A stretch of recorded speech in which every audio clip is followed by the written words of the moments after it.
All right. Hi, everybody. You are a unique individual with the power to change lives just by being who you are, sharing your wisdom, and telling your story. Hi, everybody. Welcome to Jen's Pen Live, where we find interesting people and ask them to share their story. Today, we're talking to Sarah Dooling. She is the Executive Director of the Massachusetts Climate Action Network. Welcome, Sarah. Oh, thank you so much, Jennifer. I'm so happy to be here. Oh, we're happy to have you. So, simple question. Tell us your story. Great. Well, I will start by saying I have returned to Massachusetts, now working for Mass Climate Action, but I was born and raised here in Mass, in Newton. And I always loved birds. And I thought birds, how can they fly? And they were just so colorful. So I got a degree in wildlife ecology at the University of Maine. And then off I went for 10 years, working around the country, documenting how human behavior and human actions make it really tough for birds to, raise their young, have a place to live and thrive. So I worked in the Everglades where I was chased by an alligator. Oh, that was super exciting. I worked in the paper company land up in Maine, northern Maine, where I got treed by a bear. That's also super exciting. And then I was actually working out in the really unpopulated, very few people out in North Dakota. And I was documenting how piping plovers, which nest on these really sandy shores of alkaline lakes out there. It's something that we just don't have in New England. It's a completely different landscape. And so I was setting up these electric fences to help protect some of the piping plover nests from cattle, because their nests are like the size of an egg, like a sunny side up egg. And the cattle can just walk right over them and squish the eggs and squish the babies, and you're done. So these electric fences, I was setting them up to protect the birds as part of a research project. And I just I kept zapping myself with these electric fences, and I got knocked on my butt.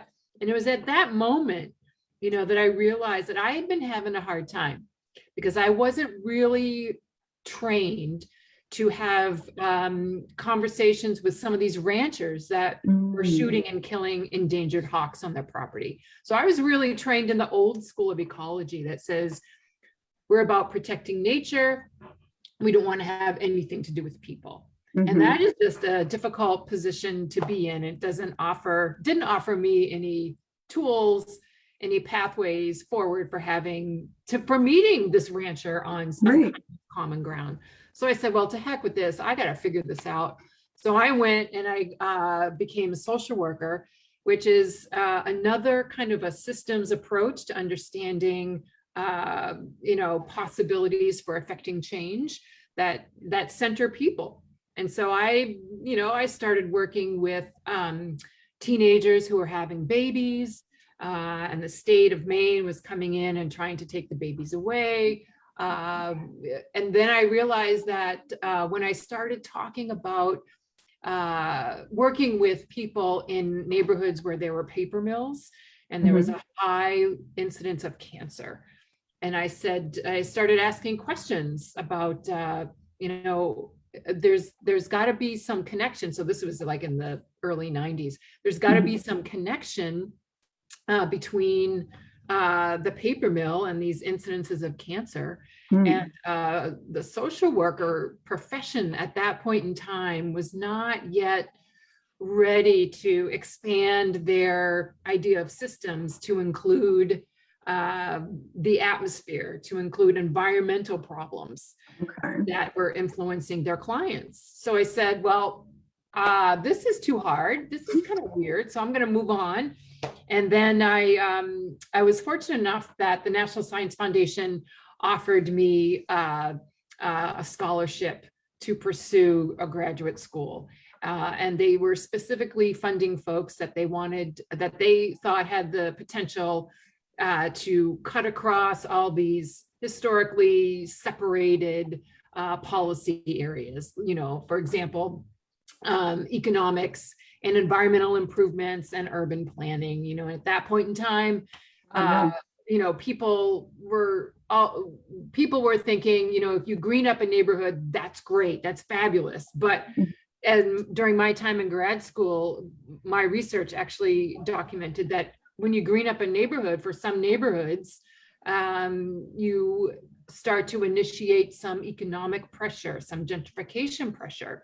So once we kind of look at specific neighborhoods and how they respond to a new park, or to a whole new set of street trees, or to things that deal with stormwater called a retention pond or bioswales, that in some neighborhoods that the city's forgotten about or has endured long segregation and exclusion from decision-making about how to revive them, those neighborhoods then become places of gentrification. And so again, a lot of my story is really about how can we pay attention to all these interacting systems so that poor people thrive, and so that our non-human neighbors, the birds, the slugs, the alligators, that they also thrive, because we're all in this together. Wow, that's an incredible story. That was really cool. I love how you brought all these, what people might think different subjects together to watch how they interact. And I mean, that's life, right? Yeah, everything is involved with everything else. Yes. So exactly. Let's talk about Mass Climate Action Network. Sure. Can you give us the lowdown on that? Sure thing. So Mass Climate Action Network, we're an advocacy organization. We work with our 65 chapters across the state of Massachusetts. And Mass Climate, we really support, empower, mobilize folks working at the local level, really focused on clean energy, focused on a clean energy transition, and focused increasingly on energy justice. And that means everything from reducing utility burdens for low-income folks to increasing access to all of the programs that allow our homes to run on all electric appliances, to be insulated, and to basically be powered by clean energy. So a lot of our theory of change is that the local level is where we start. It's really a site of innovation and climate leadership. And then we coordinate all of our climate advocates and our climate justice leaders to really push the state for urgently needed progressive, aggressive policies that focus. So our priorities are really around making sure our buildings are healthy, affordable to heat and cool, and that reduce emissions over time. Buildings in Massachusetts are the second largest source of emissions. And so who knew that? So this is really, right? It's right. Really important, something that we take for granted, where we sleep, eat, work, take care of our parents, take care of our children. These buildings have consequences for our health and for the climate. So a lot of our work is leveraging building code to make sure that our buildings become part of the solution and not remain part of the problem. So that's one place that we spend a lot of our time. Another place is really focusing on what are called the municipal light plant utilities. So in Massachusetts, similar to other states, we have the private energy companies like National Grid and Eversource, and these are referred to as investor-owned utilities. They respond to a group of shareholders in their companies. So they are really driven, their business model is driven to maximize profit. So this is very much of a corporate model. Our preferred model is actually this other model, which is the municipal light plant model. And MLPs, as I refer to them, so municipal light plant utility plant, municipal light plants, they are a civic model. So they are set up as these public entities that are responsive and responsible for residents as their ratepayers. And what this means is that these MLPs, they are really nimble, they can be really agile, they can test ideas out, and they are, at least the idea is that they're really a much more transparent, responsive way and compared to IOUs, these investor-owned utilities, they can both generate and produce energy and distribute it, right? So they're Right. kind of the whole ball of wax, which makes them really interesting. The first MLP was, I think, established in 1892 in Wellesley. So they've been around a long time, and Wow. they have evolved. They continue to evolve. And part of their agility and flexibility is partly the result that they're not regulated as heavily as the investor-owned utilities. Okay. So that has both benefits in terms of them being super responsive and being able to experiment, but it also means that they are left out of state money that can help them ramp up their programs around, energy efficiency, around doing home energy audits, and helping people install clean technology like heat pumps, things like that. So a lot of our work we support advocates in these municipal utility districts. We just published this huge report. It was a year and a half in the making, called the Municipal Light Plant Scorecard. It's our 2021 version. And, we look at all these different ways that MLPs are responding to the climate crisis. And there is clear evidence of leadership, and there's clear evidence of room for improvement. So that's very, very broadly, those are our two categories of focus. Wow. Okay. That's a lot. That's a lot. That's amazing. Okay, well, let's go. And I know I was at the meeting for the new scorecard. That was super interesting. I've just sort of become involved. So, I've come to a couple of meetings of Massachusetts Climate Action Network, and we've been talking about the Peabody Municipal Light Plant. Can you tell us a bit about what you're doing there? Sure. So this is fascinating. So remember, these municipal light plants, they are public entities.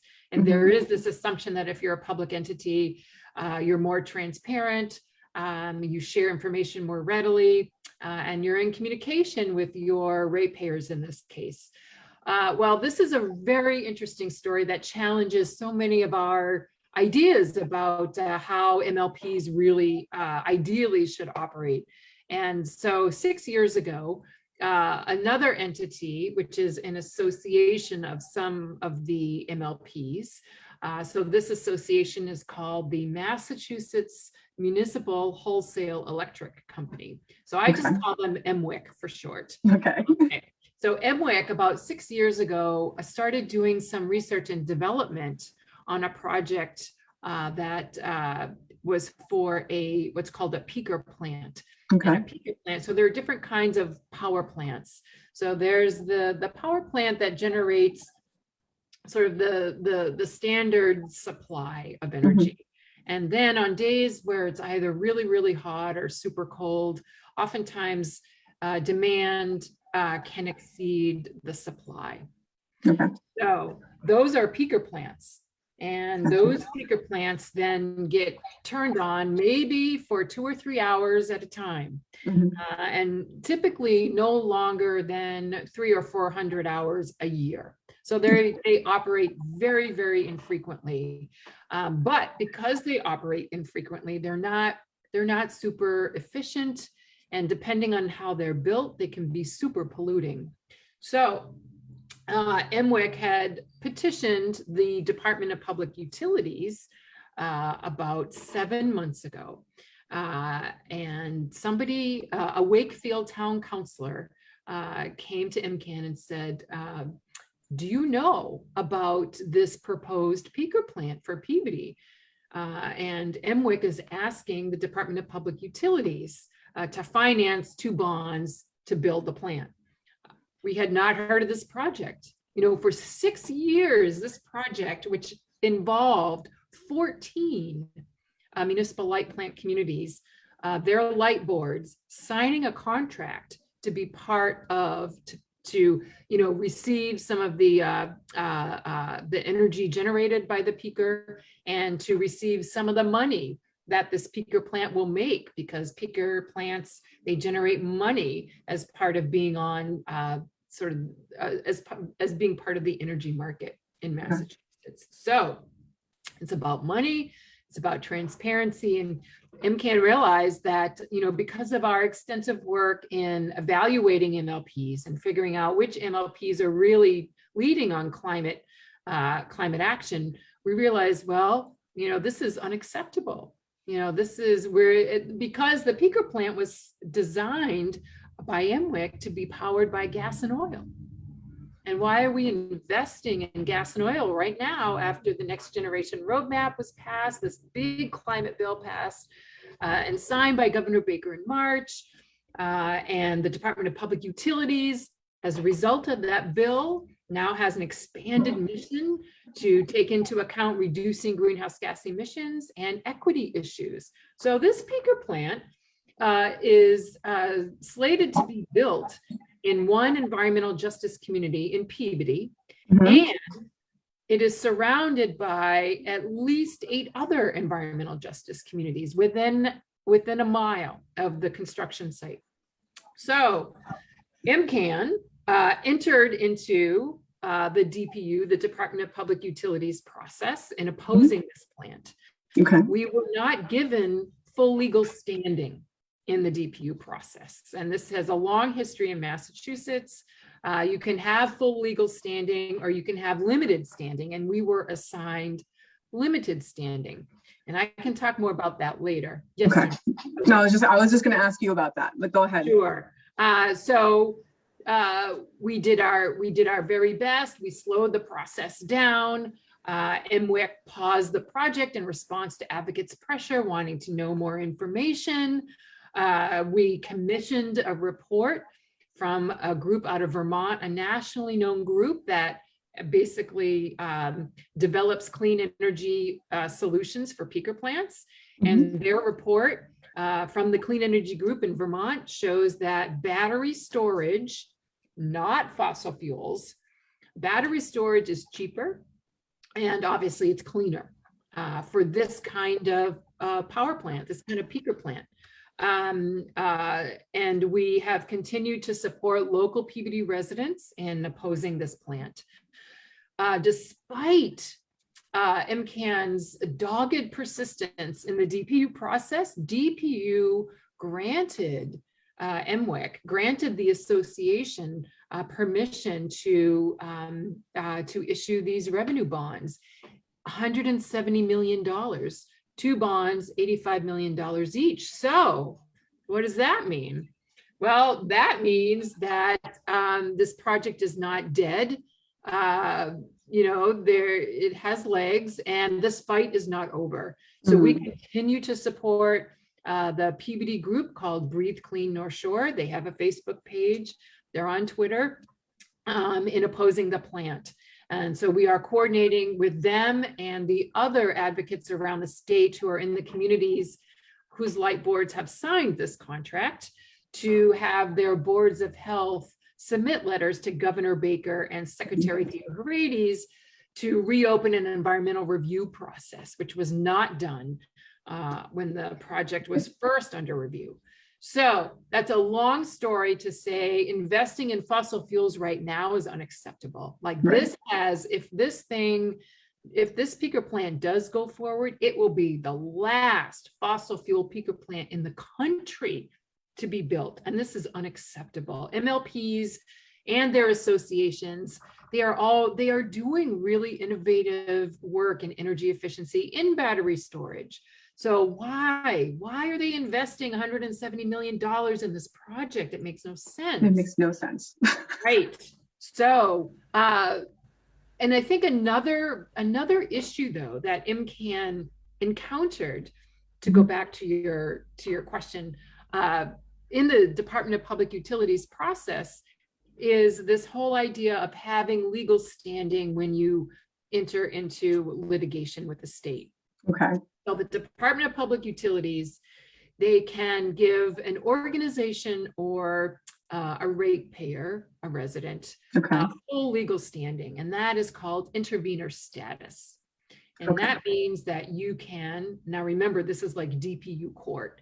You can cross-examine somebody, you can submit evidence, and you can really be part of a decision-making process Right. that in many cases, there are no other opportunities to oppose, to question, to slow it down. The other designation that the department can give an entity or a ratepayer is something called limited participant status, where Okay. you can, and this is what MCAN was awarded, you can listen in on the evidentiary hearings. You can submit a brief, kind of an outline of why you're opposing whatever the project is. In this case, it was a peaker plant. But we were not able to cross-examine anybody. We weren't able to submit evidence. And so that means that the DPU, in making a decision to limit MCAN's ability to enter into litigation, it really meant that MCAN, representing advocates and ratepayers that are going to be impacted by this plant, right? That it really constrained the ability of the most vulnerable people in Peabody, right? These folks living in these environmental justice communities adjacent to this proposed construction site, that they have no legitimate legal recourse to oppose the peaker plant. None. And this is this discretion on the part of the Department of Public Utilities to say, oh, you got intervenor status, oh, you don't, is arbitrary. It's arbitrary. So there's no good reason. There's nope, there is no good reason. And in fact, I think in part in response to the Peabody case, the Attorney General's office has convened a group of folks to think about how can this change. Okay, well, So that's a start. That's a start, right? That's a start. So, you know, in many ways, the Peabody case is a fascinating and deeply unfortunate example of where we need to make all kinds of changes, right? Yeah. In terms of how DPU decides who's an intervener and who's not, in terms of, you know, now that environmental justice communities, they're codified in law in Massachusetts now. That was another success coming out of the last legislative session. These folks now really we need to ensure that all pathways for decision making are fully opened up, you know, for everybody, but especially for the folks most impacted by a plant like this. They should be the ones most involved, definitely. Yes. Wow. So they want to run it on gas and oil. Mm-hmm. Ostensibly, that's for financial reasons, but is it really cheaper than going on batteries? Batteries are cheaper. So batteries are cheaper. So that's what the Clean Energy Report concluded. Right. You know, I mean, this is just a really, for me, it was a fascinating foray into rhetoric around. So the association, MWIC, kept saying, look, you know, the big freeze in Texas that happened, when was that? That happened in January, February, March, something like that. Right. That was crazy. Where this basically, because the Texas energy grid had not been weatherizing their plants or their pipes. When the deep freeze hit Texas, unusually cold temperatures, like below zero for extended periods of time, like for weeks at a time. I think it was for a week. What happened was the oil froze in the pipes, right?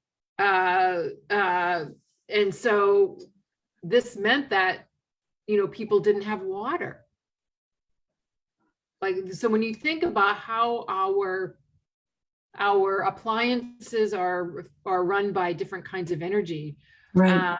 You know, Yeah. So at the end of the day, MWEC kept saying, look, we need to maintain reliability for our customers. And reliability in the context of energy is really about, when you turn on a light, it will turn on. Right. Right. And when you turn on your water, you'll have water. So, we want to make sure that people have a steady supply of energy. Okay. However, when we think about disasters, like the Texas big freeze, and one of the things that I often think about is, in a big storm, the whole idea of resilience is that when you have a big storm and you're disconnected from the grid, for 3 days, right?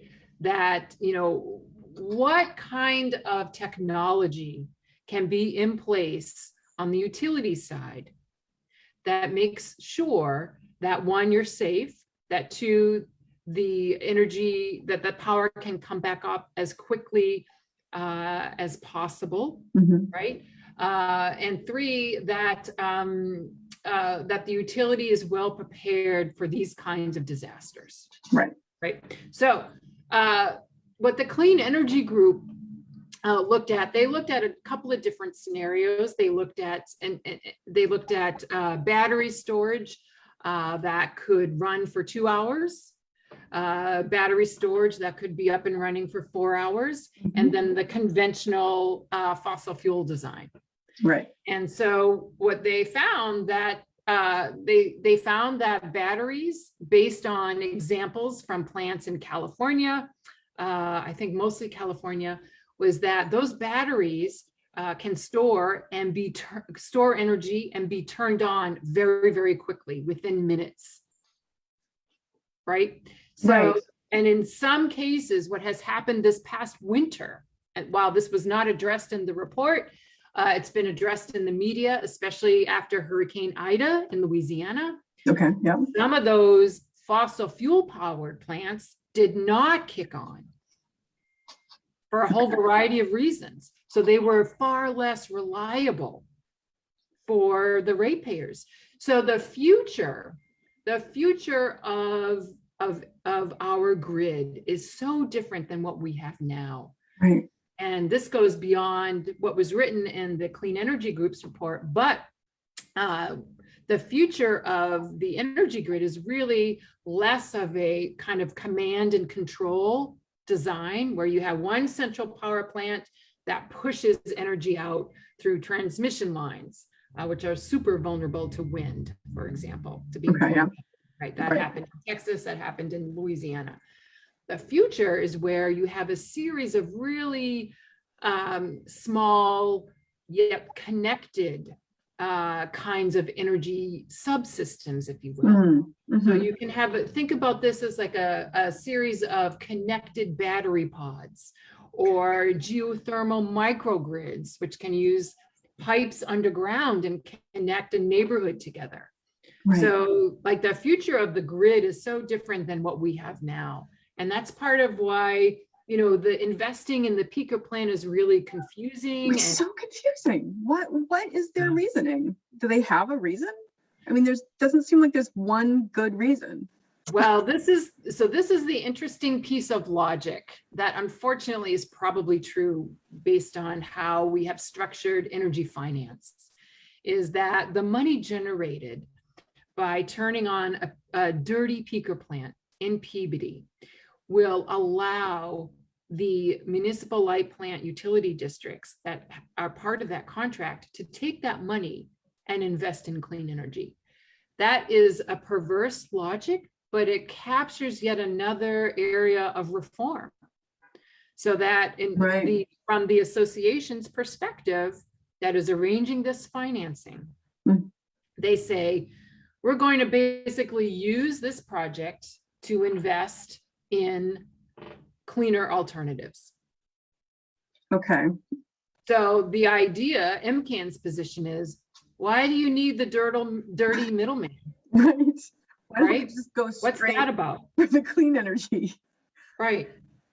So it is it's a conundrum and a thing that can continues to oppose and support the Breathe Clean North Shore on, and in fact, Breathe Clean North Shore is having a town hall next week. We'll put that in the comment section. Yes, perfect. Definitely. Excellent. Yes, and they're going to be talking about the public health dimensions of this particular kind of peaker plant. And then also they'll be talking about, they've got two guest speakers, one a former Center for Disease Control physician, and then one of the senior staff attorneys from the Conservation Law Foundation. So I think it's going to be a great event. Really, it's going to be virtual, talking about the public health implications, both what will threaten public health and then what can support, a robust, healthy community going forward. And it's not a peaker plant. No. So, it's interesting. Something I've noticed throughout our conversation here is starting from the very beginning of your story all the way through the idea of smaller battery pods being connected, is this idea of local small actions that are connected to other ones and have to work within a system. But so I guess my question here is, if people want to get involved, I know a lot of people think like big, for me too, like big term, like, oh, how can I go help Greenpeace stop all the emissions in the whole world? Like, let's do this. So can you tell us a little bit about what the practicality issue is here about helping? Sure. So there are so many ways for folks to get involved. Don't let that be overwhelming. Let that be like your buffet to move across through time.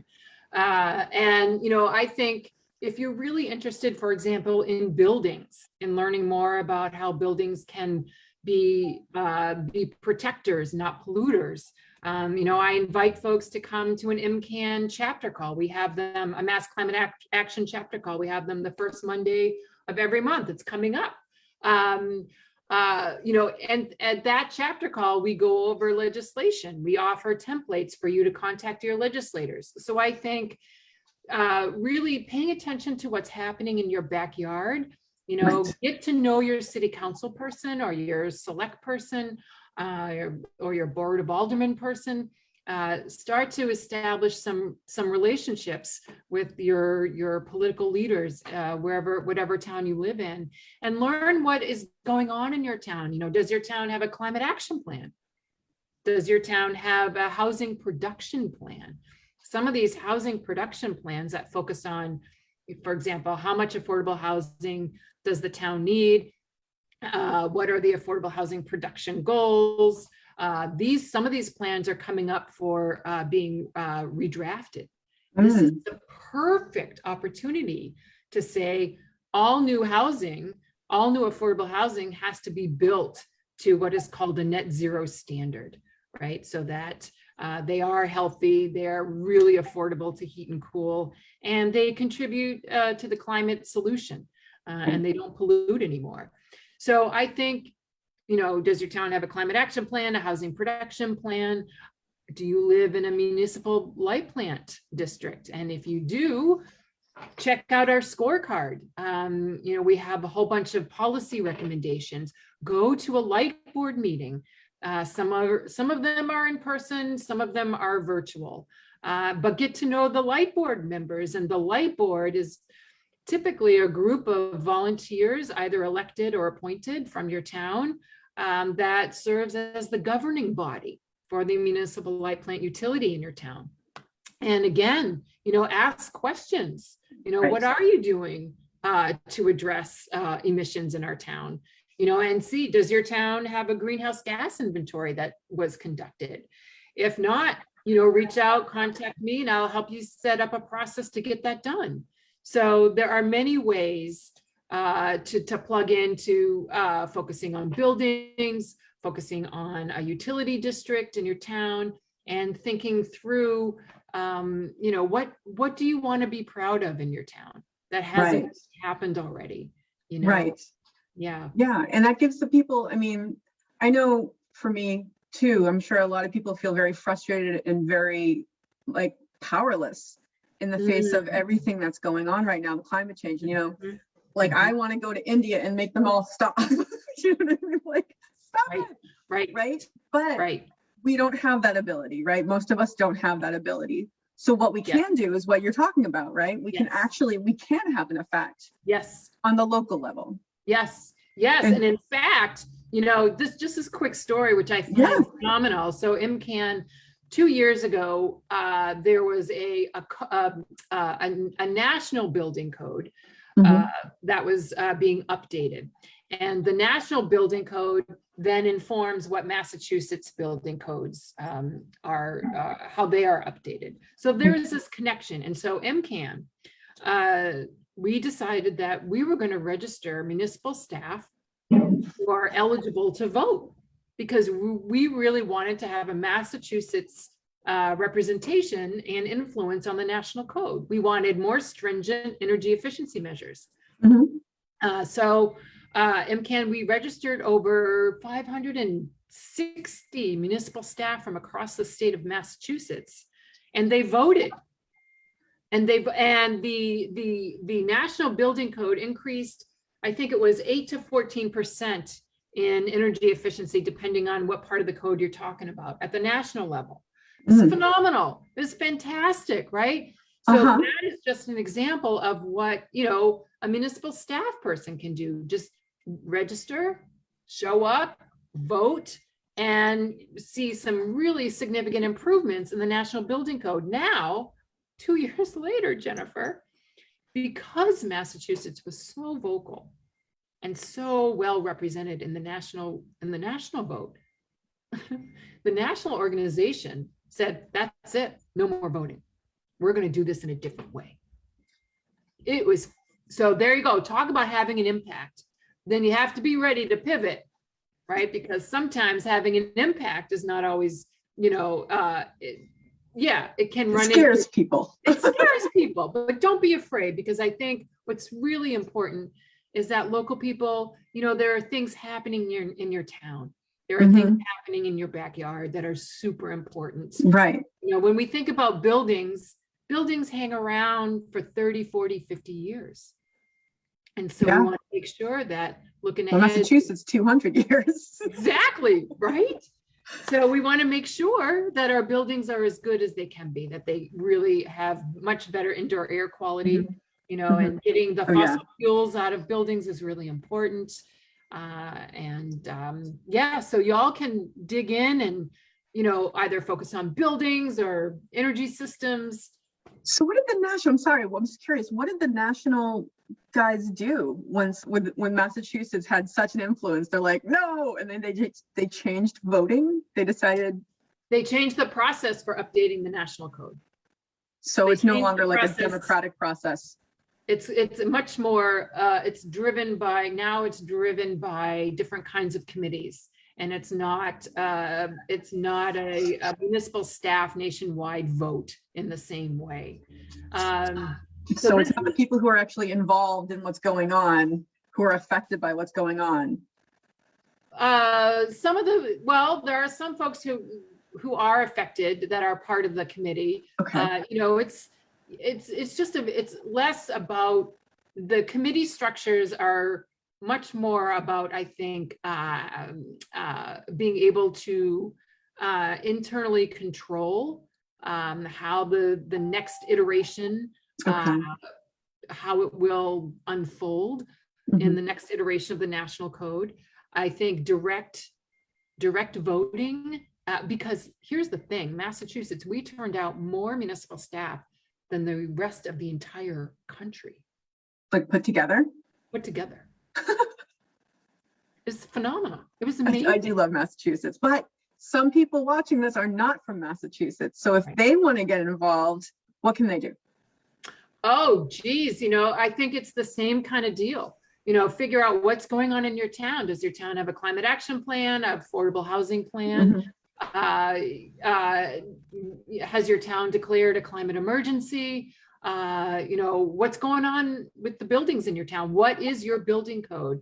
Right? There can be many different kinds of building codes. So is there a base code? Is there a stretch code, which means it's a little bit more stringent?